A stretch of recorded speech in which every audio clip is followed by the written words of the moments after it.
join our journey down into the rips and tides. Come and sink beneath the waves, the wonders of this life. Open your eyes and see the world below the seas. It's the wonder of God's creation that makes us believe. See you at the dive. See you at the dive. See you at the dive. See you at the dive. Yes, magandang hapon sa inyo mga kasambahay. Welcome sa another episode ng The Dive dito lang sa Bataan, kung saan may special guest kami ngayon. Kasama namin ang Plethora Band. At makikita natin anong masasabi nila ngayong makikita nila ang mundo ng ilalim ng dagat. Sa pamamagitan ng kanilang music ay tutulungan nila tayo ikampanya ang marine conservation advocacy ng The Dive. Katulong ang ating technical dive instructor na si Sandok Cuadros. Kaya samahan nyo kami sa 30 minuto ng The Dive! Come and join our journey down into the rips and tides. Come and sink beneath the waves, the wonders of this life. Open your eyes and see the world below the seas. It's the wonder of God's creation that makes us believe. See you at the dive. See you at the dive. See you at the dive. See you at the dive. See you at the dive. Welcome back mga kasambahay dito sa special episode, matatawag kong musical episode ng The Dive. Kasi magda-dive tayo into music at kikilalanan natin ng isang sikat na banda na 15 years pa sila noon magkakasama. At tingnan natin kung paano naging instrumento itong banda upang mabuo ang isang napakasarap na samahan na mula pagkabata ay naging matalik silang magkakaibigan, ang Plethora Band. Yes, welcome sa episode ng The Dive. Kamusta, Yes, LJ? Pakilala mo nga ang ating mga kasama sa grupo. Alright, once again kami ang Plethora. Ako si LJ Herrera, ang bassist and vocalist. Ako po si Andrew Isaguirre, gitarista ng Plethora. Guitarist. Ako naman po si Aldrin Isaguirre, ang keyboardist. Aldrin. Bali si Aldrin saka si Andrew ay magkapatid. Kapatid po. Okay Ako naman si Jesser Pelio, yung drummer ng Plethora. Yes, sir. Sinubukan kong pag-aralan yung drummer pero walang nangyari. Yung gitara naman, masakit kasi yung daliri ko, hindi ko na ituloy. Pero paano kayo nabuo yung samahan nyo? Nag-start kami during high school kasi schoolmates. Tapos kaming tatlo naman, lumaki naman kaming magkakasama kasi magkapatid sila tapos pinsan, magkatabi lang ng bahay. Tapos yung drummer namin si Jesser, na-meet namin during high school days na nalaman namin na kamag-anak din namin. So yun, na-form kami kasi nakita nung manager namin before, nagko-conduct siya ng mga workshops sa mga school. Nakita niya yung potential siguro namin na may kakayahan kaming maging isang grupo. Yun, pinorm po niya kaming isang grupo ni Kuya Ferdy Gomez. Na ayun, nagdire-diretso naman po kami. Kasi yung 15 years, alam ko, there's many story to tell. Kaya kung magdadive kami sa loob ng 15 years, baka hindi sapat itong 30 minutes.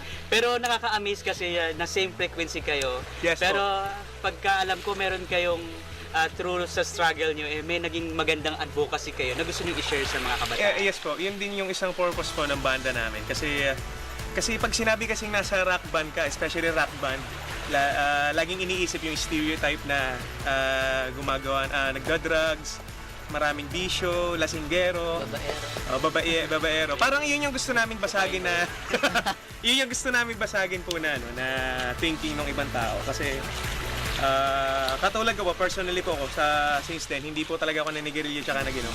Sa amin lang talaga. Yung temptation. After, sa amin po, gig and then uwi.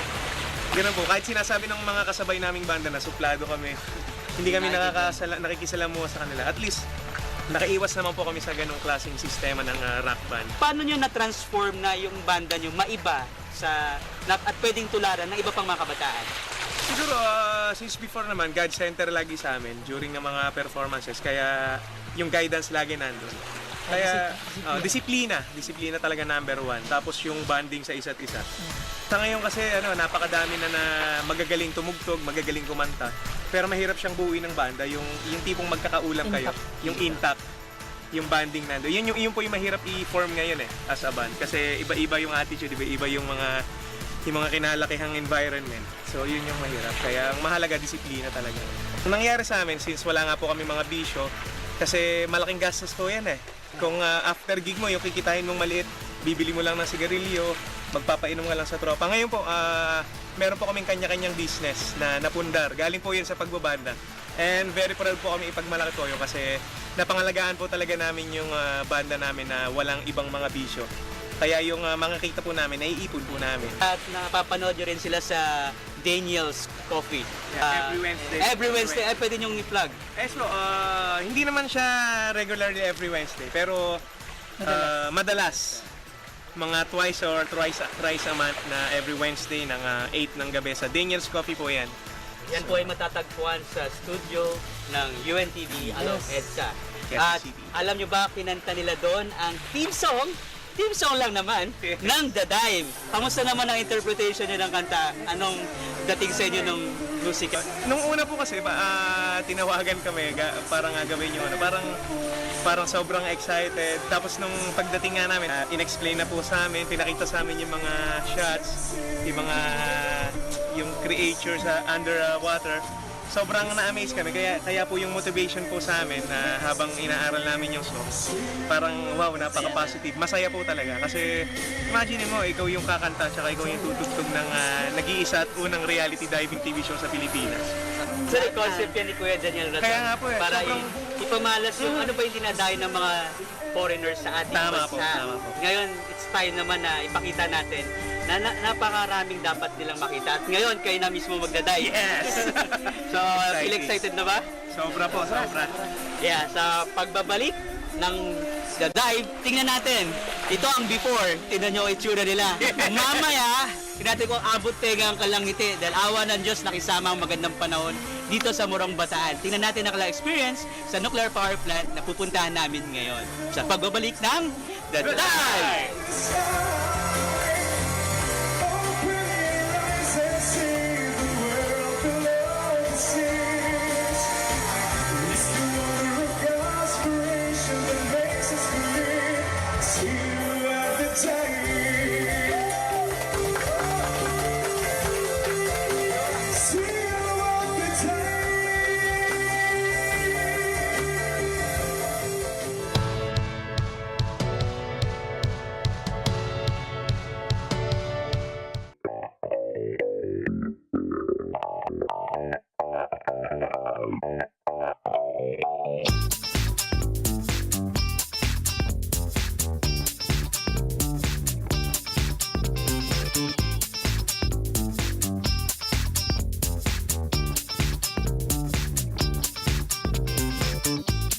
Nandito nga tayo sa mismong nuclear power plant ng Bataan, kung saan sa tapat nito makikita ang payong-payong na tinatawag o yung vent mismo sa ilalim ng tubig na naging artificial reef na rin natin na naging tahanan ng iba't ibang klaseng isda. At syempre ang ating mga bandan, ang Plethora Band, como hindi pa sila advanced, dito muna namin sila dinala sa tapat mismo ng power plant na merong corals. At ikinatutuwa rin ni Governor Albert Garcia na malaman na dito pala sa Bataan ay meron na tayong world-class na maituturing na dive sites. But until you came to my office, I never realized that we have beautiful dive sites here in Bataan. So it was a pleasant surprise.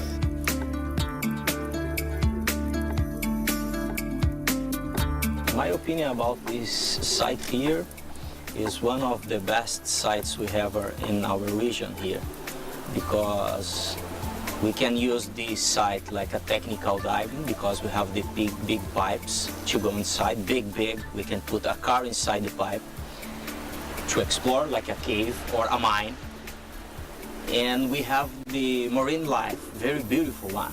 We have a very big difference between this place and the other ones because it's made by the man, so it's a man's construction.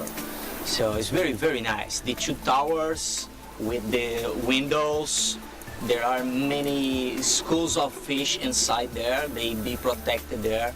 So it's very nice. It's like diving in moon. To dive outside the towers, just to see the towers, any level. The scuba diver can dive in here because the limitation will be the depth. 18 meters is perfect. The limit from scuba divers is 18 meters. They can dive in here. But to go inside the towers, the level certifications should be technical with cave or cavern or shipwreck penetration.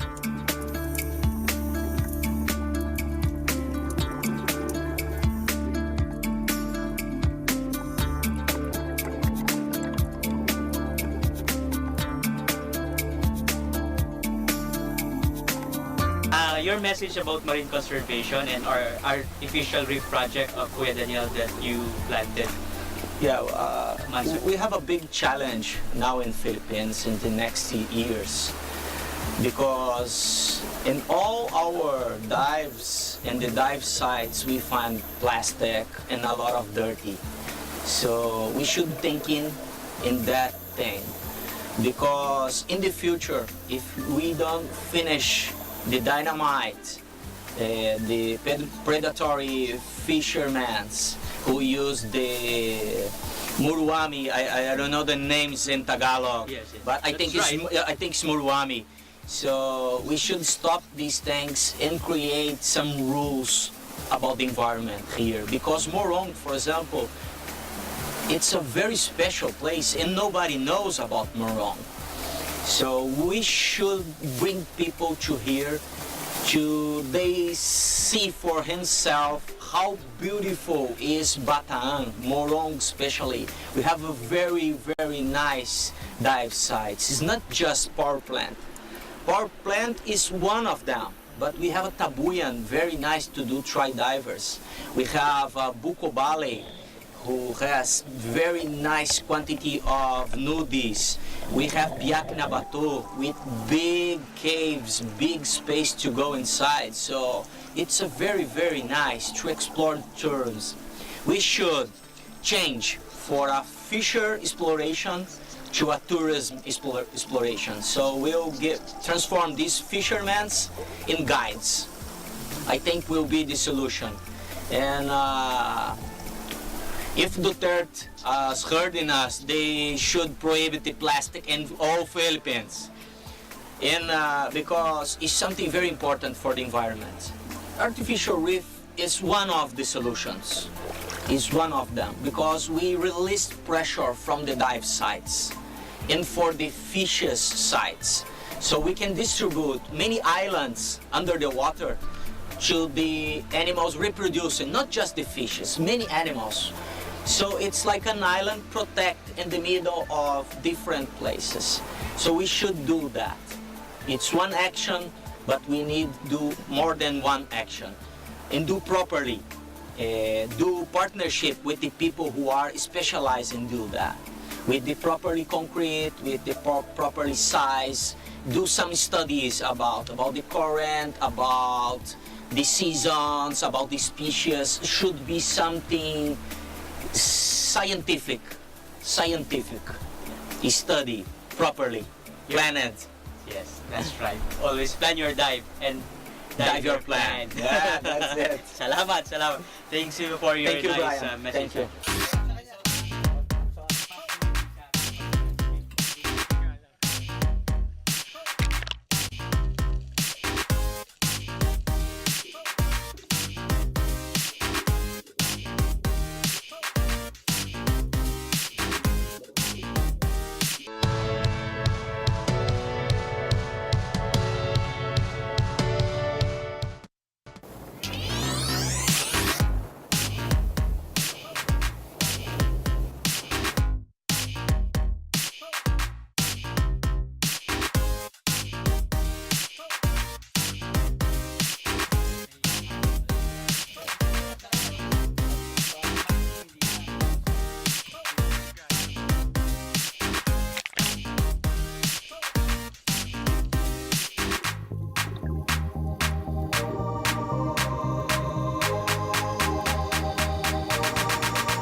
At sa wakas, nakatapos din sila ng kanilang first experience dito sa nuclear power plant. Kamusta naman ang dive natin? Kauna-unahang dive with PSI. Okay naman po, sa first time po, sobrang nakaka-excite na medyo kabado. Pero nung nasa ilalim ka na ng dagat, sobrang ganda po ng mga nakita namin. Kung gaano po kaganda dito sa lupa, sa taas. Ang ganda po lalo sa ilalim ng dagat. Marami ka bang nakitang isda? Madami po, lalo po yung mga corals. Iba't ibang isda po yung mga nakita namin. Sini mo ba? Napansin mo? Nalimit nawawala pa si Nico. Hindi po, parang si Baby Shark. Si Baby Shark. Buti nga, walang pating ngayon. Actually, nakisama ang panahon ngayon dito kasi bihira na ganito ang panahon, lalo na tag-ulan ngayon. Pero pag nakita mo naman, pagkalmado talaga siya, napakaganda naman. Kamusta naman si Jesser? Yun, yung una, kinakabahan din. Pero nung nagawa ko na yung pumunta sa ilalim, parang doon nawala yung kaba mo kasi nakita mo na yung magandang sa ilalim. Tapos parang ayaw ko nang tumaas eh. Kaso lang, baka bubusa ng oxygen. Kamusta naman ang ating dive instructor, si Sandy? O yun, parang kumbaga safe ka, hindi ka kakabahan pagka nandun ka sa pinakailalim ka. Kasi magaling siyang mag-assist sa...